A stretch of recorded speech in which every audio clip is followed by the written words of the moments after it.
pangalan ninyo, ma'am? Si Corazon. Si Corazon. Yes, of Okay. course. Madam Corazon, saan po kayo ngayon? Nasa Bukidnon po. Ay, nasa Bukidnon.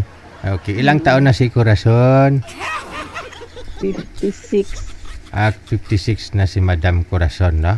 Okay, wala hong asawa si Corazon? Biyuda po. Abiyuda na. Ilang taon na si Madam Corazon?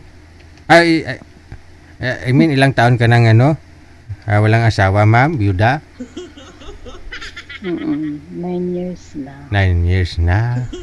Okay. Bakit ho namatay si mister niyo po? Anong kinamatay?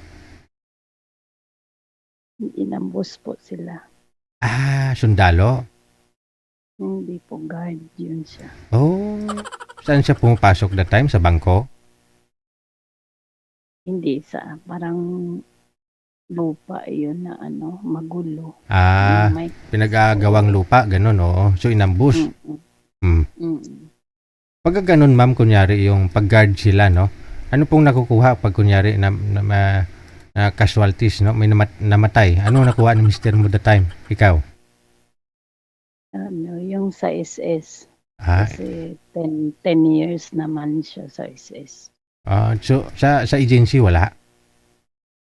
Binayaran lang ng konti lang yun. Parang 60,000. Oho. Yun talaga, no? Yun po yung trabaho na hindi mo masasabi, no? Nasa hukay ang isang paa. So, ilang anak po ang iniwan sa inyo? 4 po. 4. So, may nag-aaral pa ho sa 4 mong anak? Kag-graduate lang Aha. ng So, wala na teacher.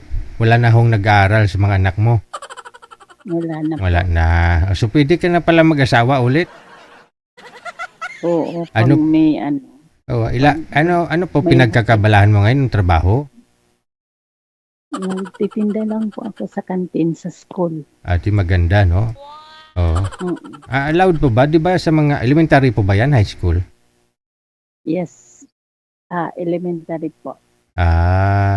So hindi po mismo yung eskwelahan, di ba? May mga teacher ho yan na nakatuka, naka-assign dyan sa kantin? Nasa loob ako ng eskwelahan. May pwesto ako doon. Okay. Akala ko nasa school pala sa kanila na yung kantin na yan. Kumbaga, walang outsider na makabinta. Mayroon pa rin?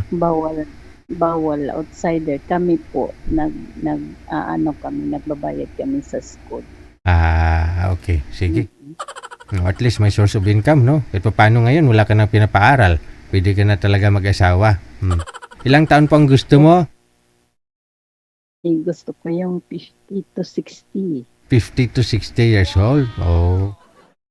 Yung biyudo na rin, ha? Yes, ayoko nang hiwalay. Okay. So, pamilyar ka sa movie. Dati may napanood akong pangalan niya, Corazon, ang unang aswang. Pamilyar ka sa pelikula na yan, ma'am? Sa movie na yon? Oo. So, yun nga po, no, pangalan mo kasi Corazon. Naalala ko lang yung pelikula na yun, eh. Kasi kapag pinapanood ko yun, tumatayo yung ko. Yung balahibo. Sige ho, ma'am, ha? Babalik ho ako mamaya kung mayroon ho kaming mahanap, ha? Okay. Sige. Tatawagan na lang ho namin kayo kapag mayroon mang PA mamaya, ha? Okay. Yes.